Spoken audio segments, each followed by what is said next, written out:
أعوذ بالله من الشيطان الرجيم. بسم الله الرحمن الرحيم. إنا عرضنا الأمانة على السماوات والأرض والجبال فأبين أن يحملنها وأشفقن منها وحملها الإنسان إنه كان ظلوما جهولا. इजलास है और हर साल की तरह इस साल भी ये अपने जोरों शोरों पर है।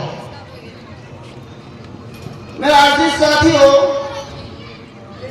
हम इस जलसे का आगाज उस कुरान करीम से करते हैं कि जिस कुरान करीम के बारे में अल्लाह अज़्ज़ा व जल इरशाद फरमाता है, ज़ालिकल किताबु ला रैब फीह, कि ये वो किताब है कि जिसके अंदर शक व शुबे की गुंजाइश नहीं है। आवाज करते हैं, लिहाजा हम कुरान करीम की तिलावत के लिए दावत स्टेज दे रहे हैं मोहम्मद अरमान को कि वो आए और कुरान करीम की तिलावत से इस बज़्म का आगाज करें।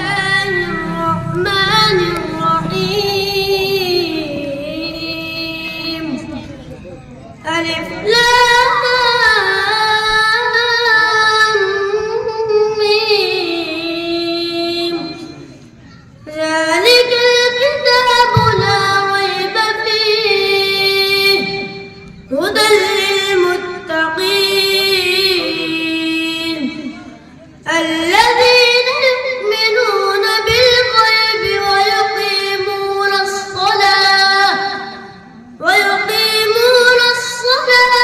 ومما رزقناهم ينفقون والذين يؤمنون بما أنزل إليك وما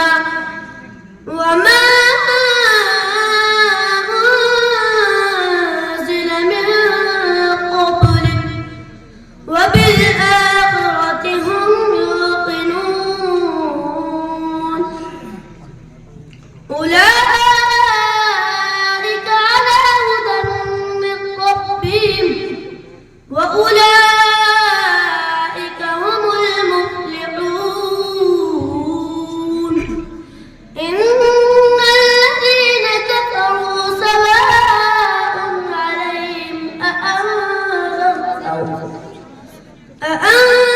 أأنذرتهم أم لم تنذرهم لا يؤمنون ختم الله على قلوبهم وعلى سمعهم وعلى أبصارهم غشاوة ولهم عذاب عظيم. صدق الله